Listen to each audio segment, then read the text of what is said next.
Hey everyone, Josh Peck here. Today I wanted to talk about Gnosticism and the Bible. Are the two compatible at all? Is there any way to integrate the Gnostic Gospels into the biblical Gospels, or are they two completely different messages? Well, that's what we are going to look at today. And actually, even the way the spiritual world works is described quite differently in Gnosticism when compared against the Bible. Even the idea of an ultimate creator is skewed. The best place to begin with this is the story of creation itself. In Gnosticism, the ultimate creator is more of a force rather than a personal being. This force is sometimes called the true God or the light. Gnostics view this force as impersonal, yet able to create personal gods, which are known as aeons. The original impersonal force is neither male nor female, but it brings forth male and female aeons. These aeons exist in the middle realm of a three-tiered creation. Gnosticism teaches that our physical realm is the bottom tier. The top tier is where the impersonal creator force is, and the created aeons exist in the middle tier. And actually, you can find out some great information on this from a book called Demonic Gospels by Dr. Ken Johnson. Now, the information that we're talking about here comes from my book, Quantum Creation, Does the Supernatural Lurk in the Fourth Dimension? And while we're talking about this, I will share. There we go. I'll put it on a screen share so you can see what I'm looking at here. So continuing on, Gnosticism teaches that ages ago, these male and female aeons procreated and, in a sense, produced other aeons. Gnosticism also teaches that when all these aeons are together under the true light, everything is in harmony. This is called the fullness. It conveys the idea that the aeons are the expression of the true light. Together, they are the sum of the fullness of the true light. One of these aeons is called the Logos, or Son. For us Christians, that should immediately ring a bell. And in the Bible, the Logos is Jesus Christ, the Son of God. However, in Gnosticism, the idea is not the same. Gnosticism teaches that the Logos is the highest in the hierarchy of aeons, and yet it is still below the true light. It was the first thing produced by the true light. It's sometimes referred to as form of the formless, body of the bodiless, and face of the invisible, among other things. And actually, if you want some excellent information on this, you can watch Dr. Michael Heiser's presentation entitled Introducing Gnosticism on YouTube. And much of the information contained in this section can be found in both Introducing Gnosticism by Dr. Michael Heiser and Demonic Gospels by Dr. Ken Johnson. The lowest aeon in the hierarchy is known as Sophia. Gnostic literature states that Sophia was so low in the hierarchy that she was actually close enough to the physical world to be able to interact with it. It is taught that Sophia rebelled against the rules of the other aeons by committing the sin of creating a being without her male aeon counterpart. Consider this passage from Gnostic literature.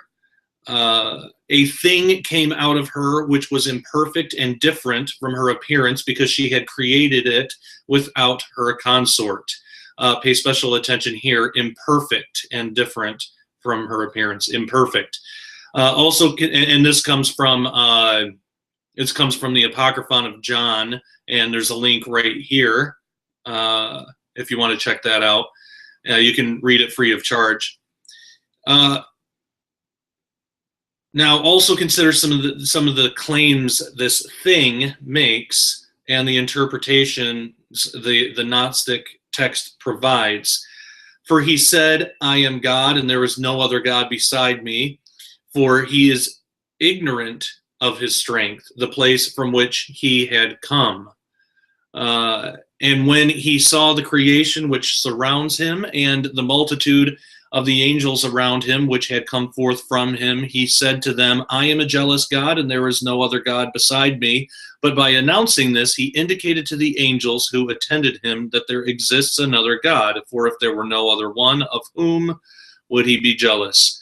So this thing is known by many names in Gnosticism. It's called the demiurge, meaning the maker, and that's probably the most familiar term. He's also known as Yaltabaoth, meaning child come forth, Saklas, meaning fool, and Samael, meaning blind one. In Gnostic literature, this being, this thing, is actually Yahweh, the God of the Bible. So clearly, Gnostic teaching has a very different, disrespectful, and even insulting view of our God, for those of you who, like me, are Christians. The reason that I bring this up is the fact that at times people teaching New Age theology and or Gnosticism will make it seem like they believe essentially the same thing as the Bible. And again, this comes from, I used to be in New Age theology and took place in many New Age practices and things like that. And I used to have this view too. I don't believe that everybody that teaches this is doing it maliciously. I think some people just don't know. But there are those out there who do teach it maliciously, knowing that they're different, but trying to bring Christians in. So they are very different things. They'll sometimes try and pair the two, Gnosticism or New Age, try to pair it with the Bible to make it more palatable for Christians. And in reality, nothing could be further from the truth. Gnostic teaching and anything relating to it are strictly forbidden by the Bible. And this, of course, is found in numerous places, but probably the best example is found in the New Testament book of 1 John. It's 2:22 through 23. Who is a liar but he that denieth that Jesus is the Christ? He is Antichrist that denieth the Father and the Son. Whosoever denieth the Son, the same hath not the Father. He that acknowledgeth the Son hath the Father also. So Gnostic teaching clearly denies the Father and the Son. The teaching of Gnosticism, according to the standard set by 1 John, would be considered as opposed to Christ or Antichrist. Thus, Gnosticism and Christianity could not be further apart in theology.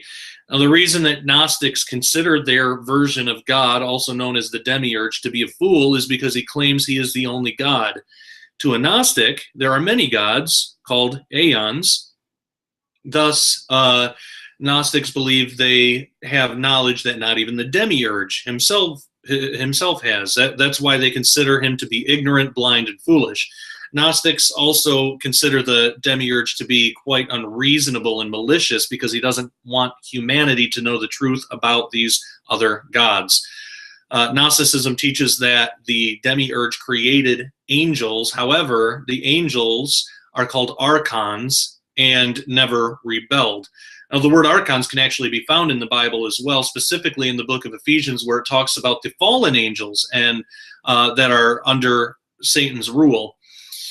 Now, in fact, as Gnostic literature states, the archons obediently joined with the demiurge to create Adam. That is to say, the demiurge needed the help of the angels to create Adam.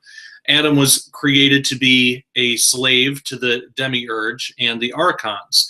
Sophia eventually saw what was going on and took pity on mankind. Through this, Sophia realized her mistake, and a spark of the divine was put into Adam.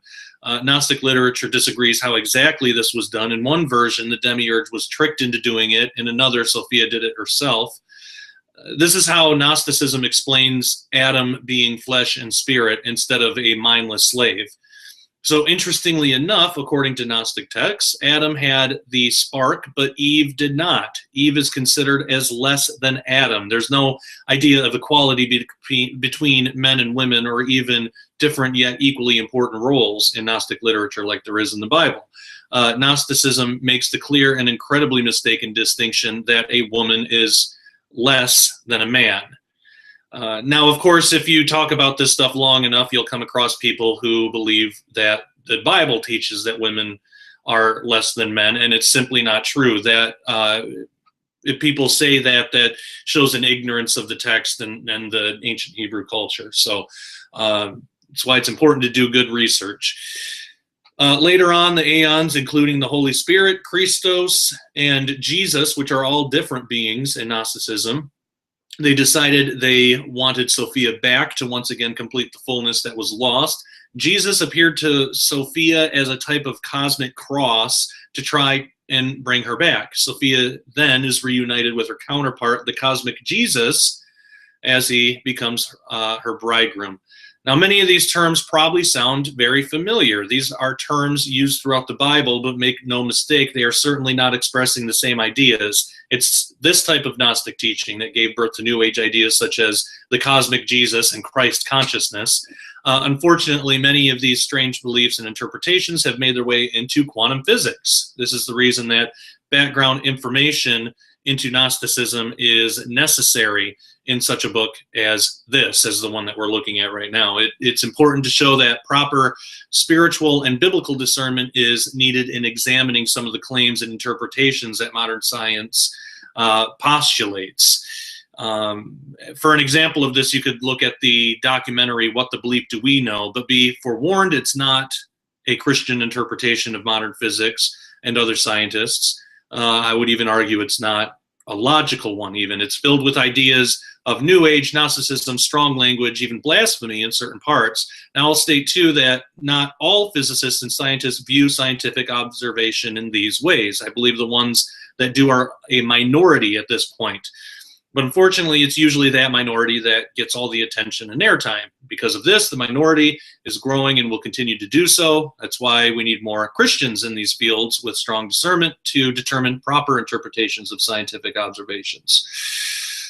All right, so it is also important to recognize that these deceitful interpretations should not be enough for us to throw science out altogether.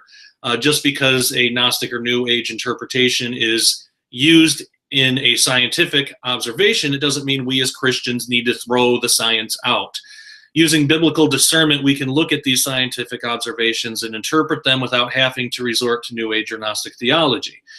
We can, when we have the proper interpretation of Scripture and the proper interpretation of scientific observation, they should both agree in full. They both should act as two pillars holding up the same understanding of reality. If they do not agree, then one or both of the pillars are broken and must be fixed. Otherwise, the whole structure will come crashing down. So obviously there are opposing views within Christianity and New Age. And this video, the purpose of this video isn't to slam New Agers or to slam Gnostics or anything like that. It's just to point out that it's mutually exclusive from Christianity. It's different. Now, does different always mean wrong? No, but there are those out there who say that you can merge them. You can merge New Age and Christianity, or you can merge Gnosticism and Christianity, that they're essentially the same thing if you look at them both, and they're just not. It's one or the other. Now, as we looked at the beginning of this chapter, and if you saw the first video that I did, Science versus Religion, there are two opposing views on how the spiritual world works. Gnosticism teaches one, and the Bible teaches another. Now, of course, there are many ways to look at the spiritual world, but most are an offshoot of one of these two originalities. It's my opinion, if we want to know the truth about the spiritual world, we need to consult the Bible. That's because I'm a Christian, and you know, like I said in the first video, these videos, they're for non-Christians too. I don't hate anybody, and I don't judge anybody if they're not a Christian, but this is just to help explain why Christians believe what they believe, and maybe why Gnostic and New Agers believe what they believe, and how they just are mutually exclusive beliefs. Now, in my humble opinion, the demonically inspired beliefs of Gnosticism should play no part in a search for truth, if we're looking for real truth. One good example of why I believe in the legitimacy of the Bible over Gnostic texts is the vast amount of fulfilled prophecy in the Bible. I don't know of any other being, whether physical or spiritual, that has ever written a prophetic text with 100% accuracy besides the God of the Bible. And that's something that Gnostic texts lack. Now, of course, there are going to be out there that challenge that claim, that will say that the Bible doesn't have 100% accurate prophecy. I beg to differ. I believe that it does. There have been many books written on that. Actually, Dr. Ken Johnson wrote a book about 500 prophecies revealed in the Bible. So you can check that out too. I also have done an interview with Dr. Ken Johnson on that topic and on the Gnostic text, which you can find in this channel. I included one in my book, so we can take a look at that. I'll switch back to screen share here so you can see the text. Let me, all right, switch to screen share so you can see the text here. Interview with Dr. Ken Johnson. So one who shares my opinions and someone who I have had the pleasure of getting to know over the course of the past few months, and actually now it's been years, is biblical researcher Dr. Ken Johnson. He's the author of Demonic Gospels, The Truth About the Gnostic Gospels, Ancient Church Fathers, Ancient Prophecies Revealed, Ancient Post-Flood History, many others.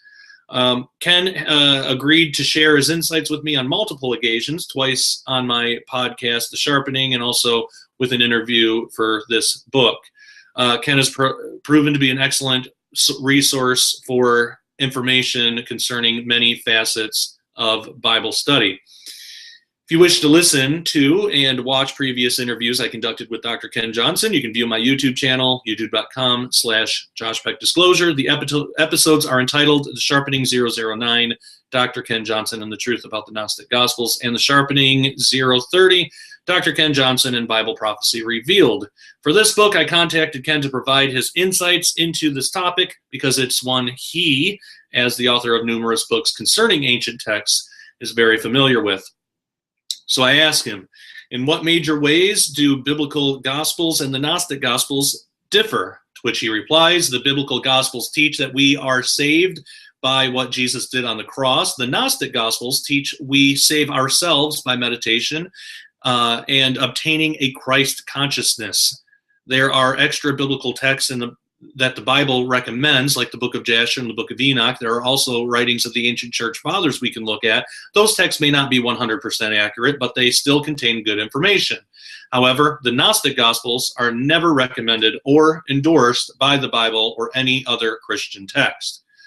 And I ask, according to Gnostic theology, how does one attain salvation? And Dr. Ken Johnson replied, Gnostic teaching states that you are saved by works through gnosis, a kind of meditation. You have to come to the realization that there is a piece of God inside you and learn how to enter into your own godhood, among other things. They also consistently teach that there are 7 sacraments you have to go through in order to be saved. So I ask, what in the Bible leads you to believe Gnostic teaching is a demonic doctrine? He replies, Paul says, if anyone brings another doctrine about Jesus and the Holy Spirit than what we have preached to you, let them be accursed. Gnostic teaching conflicts with the Bible so much that the Bible defines it as demonic, meaning being of some other fallen source removed from God. Gnostic writings teach that the God of the Bible is demented because he doesn't realize he isn't the only one. It teaches that you are God, and if you realize it, you will be saved. It is completely different than what the Bible teaches. And I ask, is there a root of Gnosticism in the world's unbiblical religions and beliefs today? And if so, how? He says most of all false religions teach some form of magic with meditation in them. The way to pick them out is simple. You have the Bible that gives you a plan of salvation and proves itself by fulfilled prophecy in our lifetime. If someone else comes along with absolutely no prophecy and gives a completely different method of salvation, then you know it isn't real. I ask him, do you see Gnostic beliefs presenting themselves in other places we might not normally expect, such as in modern science? And if so, how? And he replies, yes. For example, universities all over the country teach evolution. We also have things like yoga classes all over, including the YMCA. I ask, if a person believes Gnostic teaching to be true, what types of things can we say to steer them towards the right path?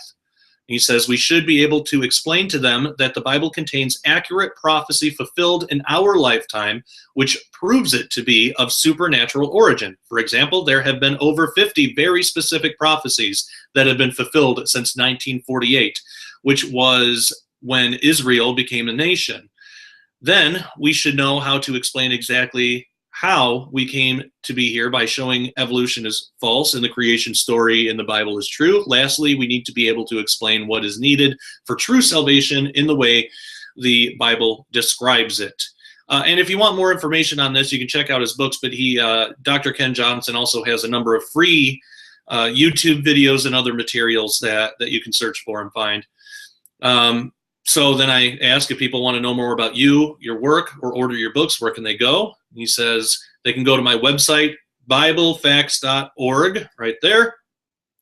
Or for any information on me, my work, and my ministry, they can also find my books and website, and also on Amazon.com.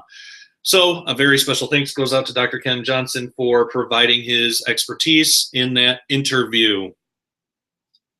All right, so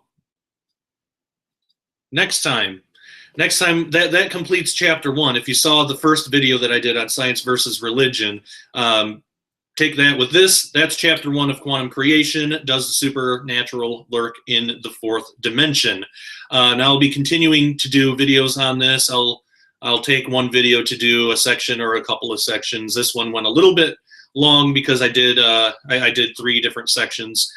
So tell me what you think about this format. Is a video like this too long? Would you prefer them shorter? What suggestions would you give? I like getting honest feedback. So let me know what you think. And also, what do you think of the Gnostic Gospels? Is this something that we should be reading? Is it something we should take into consideration? Does it conflict with Christianity? Can you merge the two? Should we merge the two? All that and more. I'd really like to know your opinions on this. And of course, as always, keep it respectful. That would be great. But yeah, thank you for watching. Let me know what you think. As always, take care and God bless.